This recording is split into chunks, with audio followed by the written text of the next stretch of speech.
I don't know how long Carmen has been one of my favorite operas, because it has been in my consciousness for longer than I can recall. And I think that pertains to our subject today, archetypes, because there are certain things which are in our consciousness, and we're not really sure how they got there. And in fact, they're shared by many, many people. And as I'll talk about, that's how we're going to begin to describe and to define what is an archetype. So in many ways, those melody fragments that we all know so well are perhaps themselves the archetypal melodies.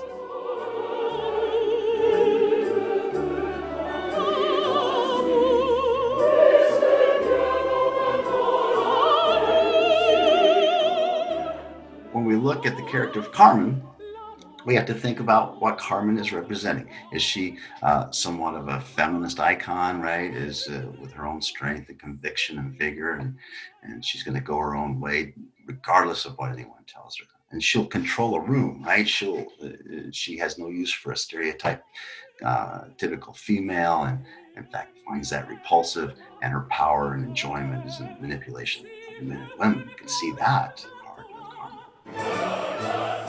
When I was looking for video clips, I wanted to play you clips of good singing, but the productions on video from like the 1960s and 70s was so antiseptic and clinical, and everyone was being so perfect and not touching anyone or hugging, and the clothing was just so conventional. It didn't look sexy at all.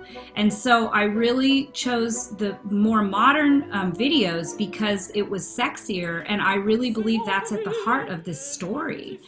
And so I would say yes to your question, that people's attitudes about the role of Carmen have changed dramatically, and they've given her permission to be much more physical on stage and be much more expressive, as real women are, and to give her equal license with Don Jose and Escamillo to be visceral and expressive.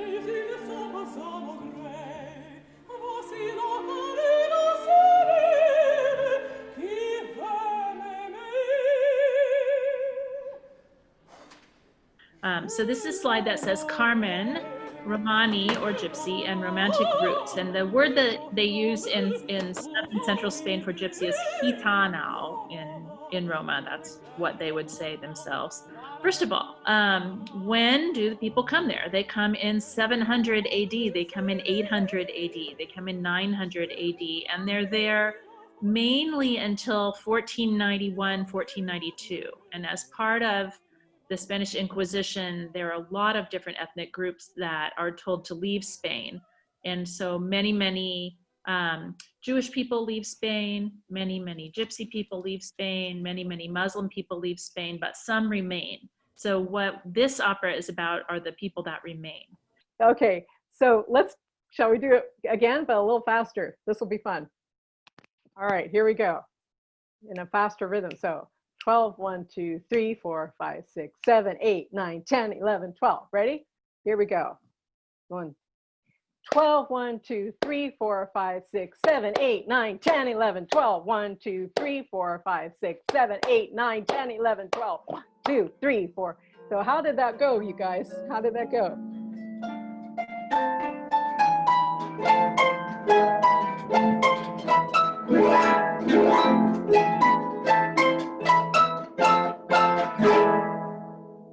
I mean, we all have our favorite music. I always say that there's two different kinds of music. There's the music we grew up listening to when we came of sexual age while we were teenagers, because that's our music.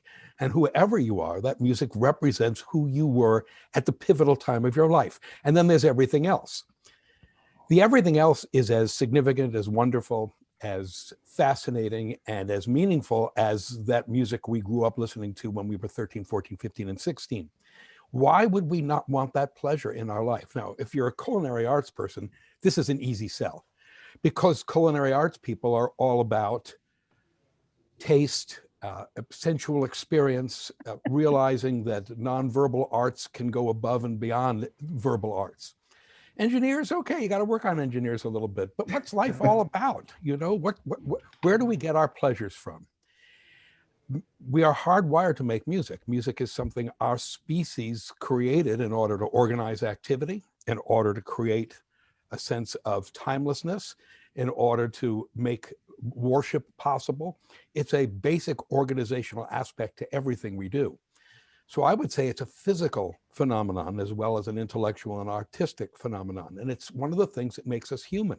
One thing that you'll see when you see productions of Carmen is references to the very beautiful mosaics in Spain. So I just want to mention that not just the music and the dance of Spain influences European culture, but also the art in these Muslim non-representational tiles you see on the floors and the walls of many buildings in southern Spain, these sort of gorgeous stone mosaics with repeating tessellating patterns. And you find modern artists like M.C. Escher, who became very well known for his drawings, going to Spain and being inspired by it. So in the bottom, you see medieval castle work. And in the picture in black and white, that's Escher's drawing of that when he went to the Alhambra. Same thing in the bottom left corner, you see stonework that's found in the public streets and the castles of southern Spain. And then you see one of Escher's famous kind of tessellated lizards. You have white lizards and black lizards and red lizards all wrapped together. And he said it was inspired by this particular Spanish floor in Cordoba. So you find that kind of interlocking pattern in the music, and you find it in the old and the current art.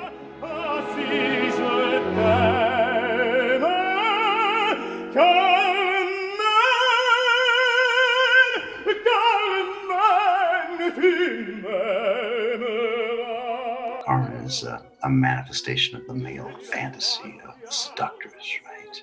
And with a bit of, appropriation of what the French thought the gypsies, the Roma, were all about. And they were so exotic. She's wild and she's promiscuous and maybe a bit debauched. And, what can a poor soldier like Don Jose do? Convenient, for him to say it's not his fault. Is it murder? Is it second-degree murder? Is it manslaughter? So we've got all these definitions, and you apply them and try to figure out exactly what he's guilty of. And I've got a real concern about the libretto when he's talking to Carmen and she's talking back, and he's talking about how she needs to come away with him, and she's saying that certainly won't happen, and she's quite firm about it. There's this concept of a cooling off period. The more they talk about it, the more it seems like he's not acting in a heat of passion. It's part of his deliberation. Should I? Shouldn't I? It starts to look more like murder.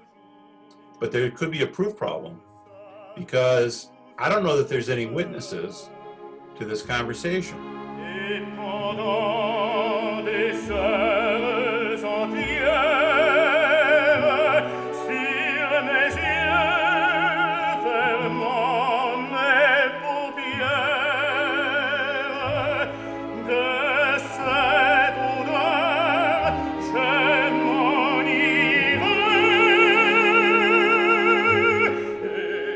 You can see, as I mentioned, about how archetypes express themselves.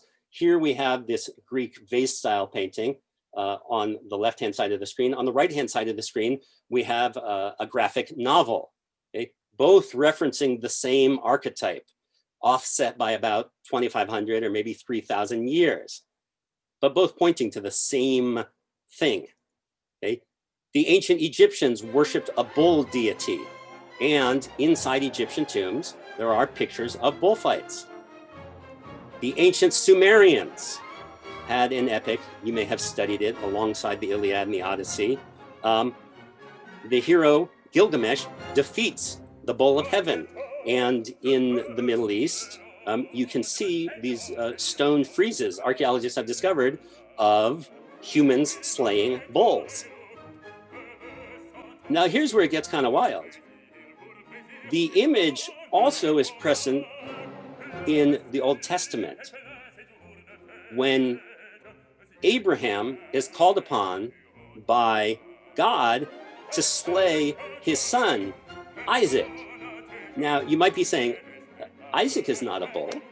Of course not. But what happens in the story and why these images are linked is that just before that knife reaches that neck, an angel appears, says, stop, look, there's an animal over there. And they switch in an animal and they sacrifice the animal. So with the exception of the last minute switch out, really the story is the same. A guy wearing special garb with a special charge with a sharp knife comes and in a ritually symbolic way kills a thing.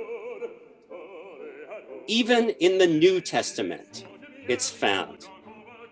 When you look at the words and the reality of the communion, the bottom line is the body and the blood being consumed in order to bring about salvation.